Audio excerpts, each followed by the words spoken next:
Confidence affects everything. Confidence was my word of the year. You see, I even have this little reminder. I spent the majority of this year working on my confidence and paying attention to how it shows up in my business. And this is what I learned. Confidence affects how and when you show up in the world. At the beginning of the year, I was struggling in my business. New leads were scarce, and I was truly questioning whether or not I should continue.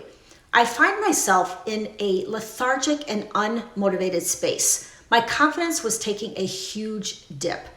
But then I started reading the book Mindset by Carol Dweck, and I realized I was my own worst enemy.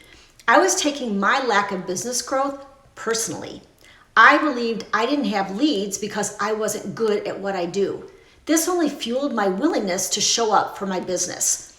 Once I adopted a growth mindset and realized I have the ability to change things, the more my confidence grew and the more I decided to show up and think differently about my business challenges. With a new mindset, I was able to approach business problems with a commitment to seek solutions that were independent of my worth.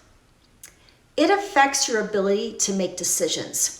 If there's one thing I've always been good at in life, it is making decisions. Quick decisions that put me into action.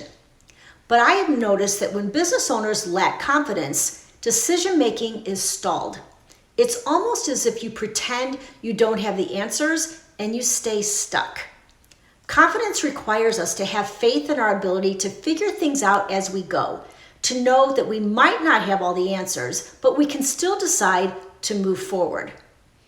Even if you make a decision that didn't work out, it's not a measure of your self-worth or ability to grow and run your business. It merely means you made a decision that turns into a lesson learned. Confidence affects your willingness to try new things. This year, there were 2 new things I wanted to try: creating Instagram Reels and having conversations in the DMs. Guess what? My confidence affected both. I made excuses why Instagram Reels were dumb, and I refused to jump on the bandwagon. But the more IG Reels I saw, the more FOMO set in.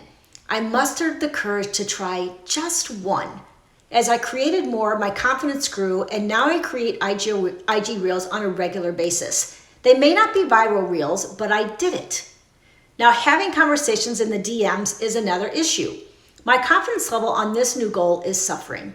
I can't bring myself to start this. I have a million excuses why it won't work. I attract all the people that say having conversations in the DMs with strangers is slimy. Yet tons of people do it and have success. Why? Because they are confident. Confidence can affect your energy. Have you ever talked with someone who exudes confidence? What is their energy like? Likeable, attractive, positive, energetic. And what about the energy of people who lack confidence? Low, shy, pessimistic, apprehensive, scared.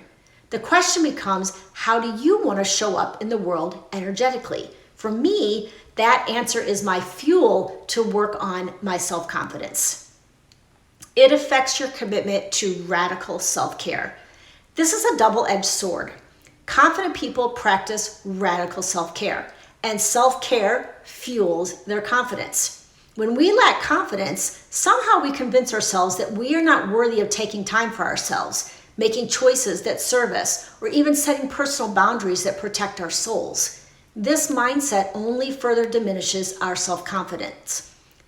But think for just a moment about how you feel when you own your power. You finally say no to something that no longer serves you. You make yourself a priority and take time to do things you love to do. You stand up for what feels right for you, and suddenly you feel empowered and your confidence grows. So make a commitment to you. It will dramatically affect your confidence level. You see, confidence affects everything. Tell me in the comments about your biggest business lesson this year.